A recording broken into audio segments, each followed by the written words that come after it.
गाय को प्रतिदिन रोटी खिलाने से क्या लाभ होता है? श्री शिवाय नमस्तुभ्यम। महाराज, प्राचीन समय की बात है। एक बार भगवान शिव और मां गौरा दोनों कैलाश पर्वत पर बैठे थे। तभी मां गौरा भगवान शिव से कहती है कि स्वामी, मेरे मन में कुछ जिज्ञासाएं उत्पन्न हुई हैं। यदि आप अनुमति दे तो मैं आपसे पूछना चाहती हूँ। तभी भगवान शिव मां गौरा से कहते हैं कि हे देवी, आपने संकोच बताएं कि आपका मन किन प्रश्नों को जानने के लिए व्याकुल है। तभी मां गौरा भगवान शिव से कहती हैं कि हे स्वामी, मैंने पृथ्वी लोक पर मनुष्यों को अनेक प्रकार से गाय की सेवा करते हुए देखा है। कोई उसे रोटी खिलाता है, कोई उसके अंग को स्पर्श करता है, कोई उसके सम्मुख नमस्कार करता है। मेरे मन में यह जानने की इच्छा है कि गाय की सेवा करने से मनुष्य को क्या फल प्राप्त होता है। गाय को रोटी खिलाने से कौन सा पुण्य मिलता है? गाय के किस अंग को स्पर्श करने से रोग दूर होते हैं? और गाय को नमस्कार करने से मनुष्य को क्या फल प्राप्त होता है? स्वामी, अंत में मैं यह भी जानना चाहती हूँ कि इन सब कार्यों से मनुष्य को क्या लाभ प्राप्त होते हैं। तभी भगवान शिव मां गौरा से कहते हैं कि हे देवी, तुम्हारे प्रश्न अत्यंत महत्वपूर्ण और गंभीर हैं। इन प्रश्नों के उत्तर देने से पहले आवश्यक है कि तुम गौ माता के वास्तविक स्वरूप, उसके उद्गम और उसकी दिव्यता को समझो। जब तक गौ माता के अस्तित्व की मूल सत्ता ज्ञात न हो, तब तक उसके कार्यों का फल जानना पूर्ण नहीं होता। इसलिए अब मैं तुम्हें गौ माता के महत्व का विस्तार पूर्वक वर्णन करता हूँ। आगे भगवान शिव मां गौरा से कहते हैं कि हे देवी, गौ माता का स्वरूप संसार का आधार है। सृष्टि के प्रारंभ में जब प्राणियों के पालन की व्यवस्था पर विचार हुआ, तब देवताओं ने यह अनुभव किया कि ऐसा कोई अस्तित्व चाहिए जो स्वयं पवित्र हो और सभी प्राणियों को पवित्रता प्रदान कर सके। उसी संकल्प से गौ ऊर्जा का अवतरण हुआ। गौ माता की उत्पत्ति प्रकृति की मूल शक्ति से हुई है। वह जन्म लेकर नहीं आती, वह अवतरित होती है। इसीलिए गौ माता का शरीर देवत्व का स्थान है। उसके अंग अंग में दिव्य शक्तियां प्रतिष्ठित हैं। उसके भीतर वह सात्विकता है जो किसी भी प्राणी में दुर्लभ है। इसलिए गौ माता को पृथ्वी पर धर्म का आधार कहा गया है। उसके बिना धर्म स्थिर नहीं रह सकता और ना ही प्राणियों का जीवन संतुलित रह सकता है। गौ माता के भीतर पंच तत्वों का श्रेष्ठ रूप विद्यमान है। पृथ्वी का स्थिरत्व, जल की शुद्धता, वायु की पवित्रता, अग्नि का तेज और आकाश का विस्तार उसकी देह में समाहित है। यह समावेश किसी अन्य प्राणी में नहीं। इसी कारण उसके समीप रहने मात्र से मनुष्य के मन विकार शांत होने लगते हैं। उसके विचार सात्विक होते हैं और उसका कर्म संतुलित रहता है। गौ माता का अस्तित्व केवल मनुष्यों के लिए ही नहीं, बल्कि संपूर्ण प्रकृति के लिए आवश्यक है। जहां गाय रहना पसंद करती है, वहां भूमि अधिक उर्वर हो जाती है। वहां वायु में सात्विक सूक्ष्म तत्व बढ़ जाते हैं। वहां का जल अधिक पवित्र माना जाता है। इससे स्पष्ट है कि गौ ऊर्जा प्रकृति की संतुलन शक्ति है। आगे भगवान शिव मां गौरा से कहते हैं कि हे देवी, गौ माता संसार की पालन शक्ति है। उसके द्वारा दिया गया दूध पोषण का प्रथम सार है।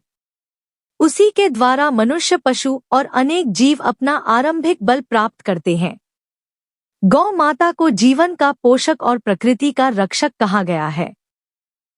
उसका अस्तित्व आने वाली पीढ़ियों की शक्ति का स्रोत है। गौ माता का स्वभाव भी दिव्य है। वह क्रोध नहीं करती, वह किसी को पीड़ा नहीं देती, किसी से शत्रुता नहीं रखती। उसका स्वभाव क्षमाशील है। उसकी दृष्टि शांत है और उसका मन सदैव कल्याण की भावना से भरा है। यही कारण है कि उसके आसपास रहने वाले प्राणी भी शांत, स्थिर और निरामय रहना प्रारंभ कर देते हैं। इसीलिए गौ माता को संसार में माता कहा गया है, और यह केवल भाव का नहीं, सत्य का शब्द है। वह प्राणियों को जन्म नहीं देती, परंतु उनके जीवन को धारण करती है। वह घरों को पोषण देती है, भूमि को शक्ति देती है और वातावरण को शांति देती है। यही कारण है कि सदियों से गौ माता का स्थान अपरिवर्तनीय रहा है।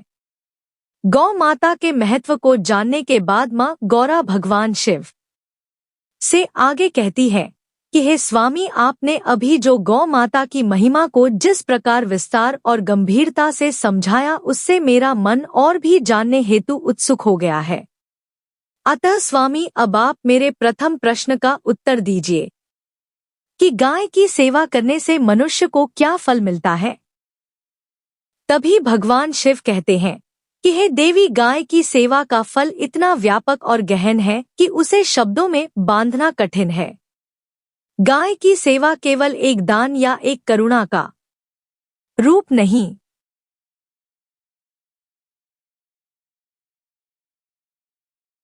बल्कि यह मनुष्य की आत्मा को पवित्र करने वाली साधना है।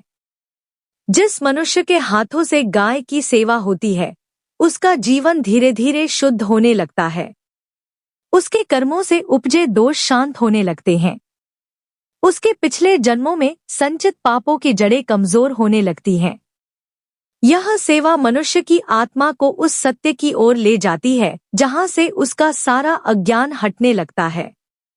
गाय की सेवा करने वाले मनुष्य को देवताओं की कृपा सहज रूप से प्राप्त होने लगती है। यही कारण है कि वेदों ने गाय को कर्मों का भोग मिटाने वाली कहा है। आगे भगवान शिव मां गौरा से कहते हैं कि हे देवी, गाय की सेवा करने से मनुष्य के जीवन में 3 प्रमुख परिवर्तन आते हैं। पहला, उसके मन में दया बढ़ती है। दूसरा, उसके घर में दोष और दरिद्रता प्रवेश नहीं करती, और तीसरा, उसके जीवन में सौभाग्य स्थायी हो जाता है। आता है देवी, गाय की सेवा का फल केवल एक लोक में नहीं, अनेक लोकों तक साथ चलता है। अब मैं तुम्हें एक विस्तृत कथा सुनाता हूँ, जिससे तुम समझ सकोगी कि गाय की सेवा मनुष्य के जीवन की दिशा कैसे बदल देती है। भगवान शिव मां गौरा को कथा सुनाना प्रारंभ करते हैं। हे देवी, बहुत समय पहले मधुर नामक राज्य में एक व्यक्ति रहता था। उसका नाम अर्जुन दास था। उसका जीवन प्रारंभ से ही संघर्षों से भरा था। वह कितनी भी मेहनत करता, उसके हाथ में सफलता नहीं आती। उसका घर कर्ज में डूबा रहता। व्यापार करता तो घाटा, खेती करता तो सूखा, किसी का सहारा मांगता तो निराशा ही मिलती। धीरे धीरे वह जीवन से हारने लगा। एक दिन वे नगर से बाहर जा रहा था कि रास्ते में उसे एक घायल गाय दिखाई दी। उसकी पीठ पर घाव था और शरीर कमजोर होने लगा था। अर्जुन दास के पास धन नहीं था, परंतु उसके हृदय में दया थी। वह बोला, मेरे पास देने को कुछ नहीं, पर सेवा करने का भाव अवश्य है। वह समीप के कुएं से पानी लाया, घास इकट्ठी की और उसने गाय के घाव पर मिट्टी का लेप किया और उसके पास बैठा रहा। उसी समय उस घायल गौ माता ने मन ही मन उसे आशीर्वाद दिया और कहा कि तूने मेरे घावों को छुआ है, मैं तेरे जीवन के घाव भर दूंगी। अर्जुन दास को यह आशीर्वाद सुनाई नहीं दिया, परंतु उसके जीवन में परिवर्तन शुरू हो चुका था। अगले दिन उसी स्थान पर एक वृद्ध ब्राह्मण आया और बोला, गौ सेवा करने वाले को मैं एक मंत्र देता हूँ। यह मंत्र तुझे कष्टों से मुक्त करेगा। उसने अर्जुन दास को गौ सेवा मंत्र दिया और कहा वगल कि वह प्रतिदिन गायों की सेवा करे। अर्जुन दास ने इसे जीवन का धर्म बना लिया। वह प्रतिदिन घास काटता, गायों को खिलाता, उन्हें स्नान कराता और प्रेम से उनका स्पर्श करता। कुछ ही महीनों में उसका जीवन बदलने लगा।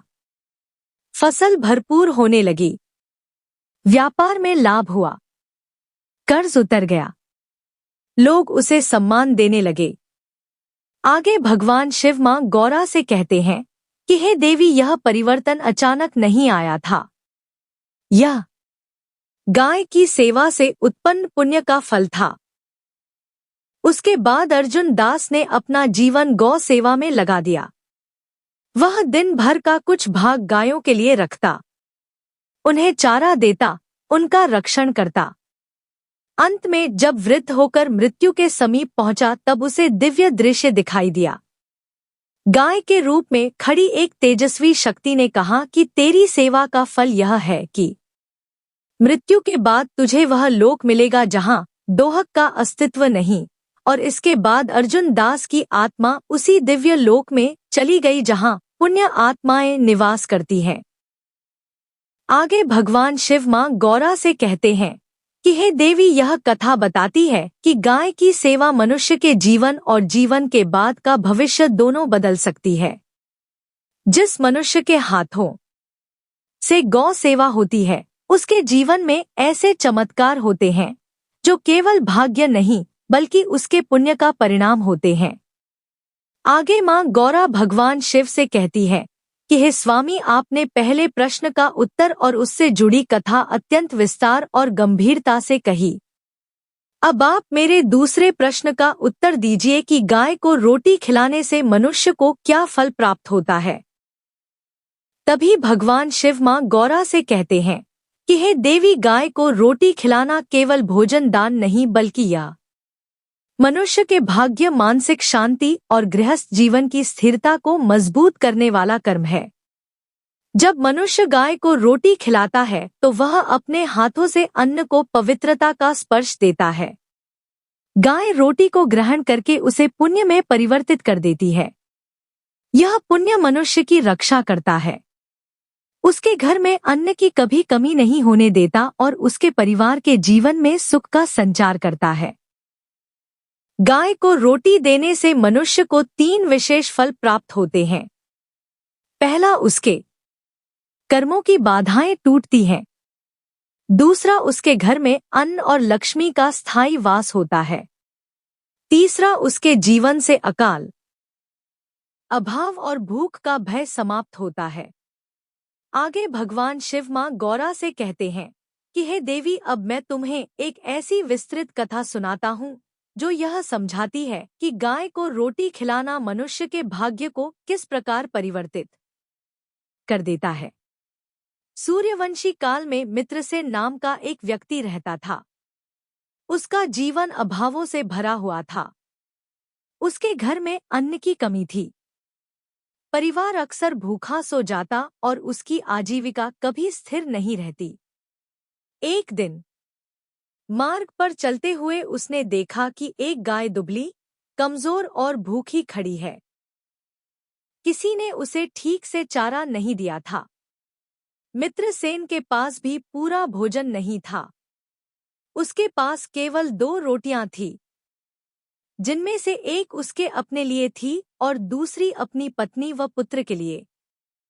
परंतु हे देवी, दया जब हृदय में होती है तो परिस्थितियां छोटी पड़ जाती हैं। उसने सोचा, मेरे पास कम है पर गाय के पास तो कुछ भी नहीं। उसने अपनी दोनों रोटियां गाय के आगे रख दी। गाय ने प्रेम से दोनों रोटियां खा ली और उसे गहरी दृष्टि से देखा और उसी क्षण गाय उसके चारों ओर घूमी। मित्रसेन को लगा जैसे कुछ अदृश्य शक्ति उसके जीवन से बोझ हटाकर ले गई हो। इसके बाद से उसके जीवन में अद्भुत परिवर्तन होने लगे।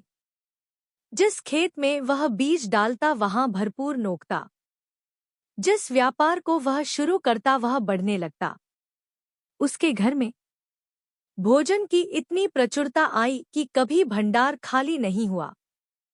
धीरे धीरे वह नगर का सम्मानित व्यक्ति बन गया। लोग उससे पूछते कि तुम्हारी दरिद्रता कैसे दूर हुई। मित्रसेन मुस्कुराकर कहता कि जिस दिन मैंने भूखी गाय के मुख में रोटी डाली उसी दिन मेरे भाग्य में नए बीज पड़े थे। एक दिन उसे सपने में वही गाय दिखाई दी। गाय ने कहा कि मैं साधारण गाय नहीं, गौ शक्ति का रूप हूँ। तेरे एक ग्रासदान ने तेरे जीवन की दिशा बदल दी। जिस रोटी को तूने त्यागा था वही तेरे लिए सौभाग्य और समृद्धि का कारण बनी। अगले दिन से मित्रसेन ने नियम बना लिया कि वह प्रतिदिन गाय को रोटी खिलाएगा। उसका घर समृद्ध रहा, परिवार स्वस्थ रहा और उसके कर्मों का पुण्य उसके बच्चों को भी प्राप्त हुआ। अंत में भगवान शिव मां गौरा से कहते हैं कि हे देवी, इस कथा का सार यही है कि गाय को दी गई रोटी केवल अन्न नहीं रहती, वह मनुष्य के भाग्य को पोषित करने वाला पुण्य बन जाती है। आगे मां गौरा भगवान शिव से कहती है कि हे स्वामी, आपने पहले और दूसरे प्रश्न के उत्तर तथा उनसे जुड़ी कथाएं अत्यंत स्पष्ट और कल्याणकारी कही। अब आप मेरे तीसरे प्रश्न का उत्तर दीजिए कि गाय के किस अंग को स्पर्श करने से रोग नष्ट होते हैं। तभी भगवान शिव कहते हैं कि हे देवी, गाय का प्रत्येक अंग दिव्यता से परिपूर्ण है, परंतु रोगों को शांत करने की विशेष शक्ति उसकी पीठ में स्थित है। मनुष्य जब गाय की पीठ को स्पर्श करता है तब वह केवल एक जीव को नहीं छूता, बल्कि वह उस दिव्य ऊर्जा तत्व को छूता है जो रोगों को नष्ट करने की क्षमता रखता है। गाय की पीठ पर ब्रह्मा तेज का प्रवाह होता है। यही तेज मनुष्य के भीतर के विकारों और रोगों को शांत करता है। गाय की पीठ पर हाथ फेरने से शरीर की रोग प्रतिरोधक शक्ति जागृत होती है, मन की अस्थिरता शांत होती है। कई रोग जो मन के कारण उत्पन्न होते हैं वे स्वतः समाप्त हो जाते हैं। गाय की पीठ मानव शरीर में प्रवाहित प्राण शक्ति को संतुलित करती है। आगे भगवान शिव मां गौरा को इसी प्रश्न से जुड़ी कथा सुनाते हैं और कहते हैं कि हे देवी, प्राचीन काल में धर्मवीर नाम का एक अत्यंत बुद्धिमान परंतु रोगों से पीड़ित व्यक्ति था। वह जन्म से ही शरीर में दुर्बल था। चिकित्सा करवाता, तीर्थ करता, तप करता, परंतु उसका शरीर स्वस्थ नहीं होता। उसके माता पिता भी अत्यंत चिंतित रहते थे। समय बीतता गया, रोग बढ़ते रहे। एक दिन नगर में एक वृद्ध साधु आया। लोग कहते थे कि वह साधु बहुत जानकार है और उसके शब्द व्यर्थ नहीं जाते। तभी धर्मवीर भी उसके पास पहुंचा। साधु ने कहा, तेरे रोगों का उपचार औषधियों में नहीं, तुझे रोज कुछ समय गाय की पीठ का स्पर्श करना होगा। धर्मवीर ने आश्चर्य से पूछा, क्या केवल स्पर्श से रोग दूर होते हैं? वृद्ध साधु बोला, गाय की पीठ में देवत्व है। जब तू उसके तेज को ग्रहण करेगा तो तेरे विकार जड़ से समाप्त हो जाएंगे। धर्मवीर ने साधु के वचन स्वीकार कर लिए। अगले ही दिन से वह गांव की गौशाला में जाने लगा। वह गायों की सेवा करता, उनकी पीठ पर हाथ फेरता और कुछ देर उनके पास बैठता। कुछ ही दिनों में उसके भीतर बड़ा परिवर्तन होने लगा। पहले उसका मन शांत हुआ, फिर उसे नींद आने लगी, फिर उसका भोजन पचने लगा। धीरे धीरे उसके शरीर से दुर्बलता दूर होने लगी। 3 महीने बाद लोग आश्चर्य में पड़ गए। जो युवक वर्षों से रोगों से पीड़ित था वह अब स्वस्थ, प्रसन्न और बलवान हो गया था। धर्मवीर स्वयं कहने लगा, मेरी शक्ति का स्रोत कोई औषधि नहीं बल्कि गाय की पीठ का दिव्य स्पर्श है। यह परिवर्तन केवल शारीरिक नहीं था, उसका मन भी निर्मल हो गया। उसके भीतर आध्यात्मिकता का विकास हुआ। उसके जीवन में कई सफलताएं आने लगी। कुछ ही वर्षों में वह नगर का सबसे प्रिय, बुद्धिमान और सदाचारी पुरुष बन गया। तो लोग उससे पूछते, तुम्हारे रोग कैसे मिटे? धर्मवीर मुस्कुराकर कहता, गाय की पीठ पर हाथ फेरने से मेरा भाग्य और शरीर दोनों स्वस्थ हुए। मैंने जीवन में जो भी पाया वह उसी स्पर्श का वरदान है। अंत में भगवान शिव कहते हैं कि हे देवी, यही कारण है कि गाय की पीठ को स्पर्श करने को रोग नाशक कहा गया है। गाय की पीठ मनुष्य के भीतर की नकारात्मक ऊर्जा को शांत करती है, उसके रोगों को दूर करती है और उसके शरीर व मन में ऐसी शक्ति उत्पन्न करती है जो किसी औषधि से नहीं मिलती।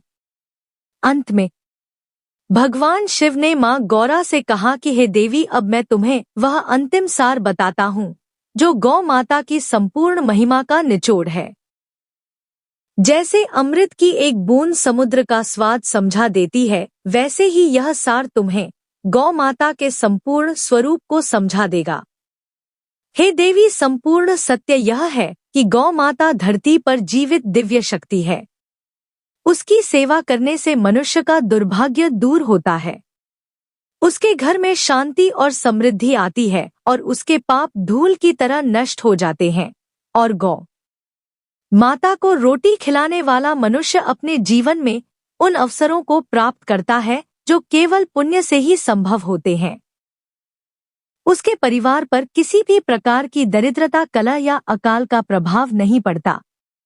गौ माता के शरीर के किसी भी पवित्र अंग, विशेषकर उसके पीठ और कंधों को स्पर्श करने से रोगों के प्रभाव शांत होते हैं, क्योंकि उसमें देवताओं का तेज विद्यमान होता है। साथ ही गौ माता को नमस्कार करने से मनुष्य का अहंकार मिटता है, मन शांत होता है और मनुष्य के भीतर ऐसा प्रकाश उत्पन्न होता है जो उसे सत्य, धर्म और सौभाग्य की ओर ले जाता है। अतः जो मनुष्य गौ माता का आदर करता है, उसकी रक्षा स्वयं प्रकृति करती है। जो उसकी सेवा करता है, उसके जीवन से बाधाएं दूर होती जाती हैं, और जो उसे अपना मातृ स्वरूप मानकर चलाता है, उसे यह संसार कभी खाली हाथ नहीं रहने देता। तो भक्तों, यह था गौ माता को रोजाना रोटी देने का संपूर्ण फल। यदि जानकारी उचित लगी हो तो वीडियो को लाइक और चैनल को सब्सक्राइब जरूर करें। धन्यवाद।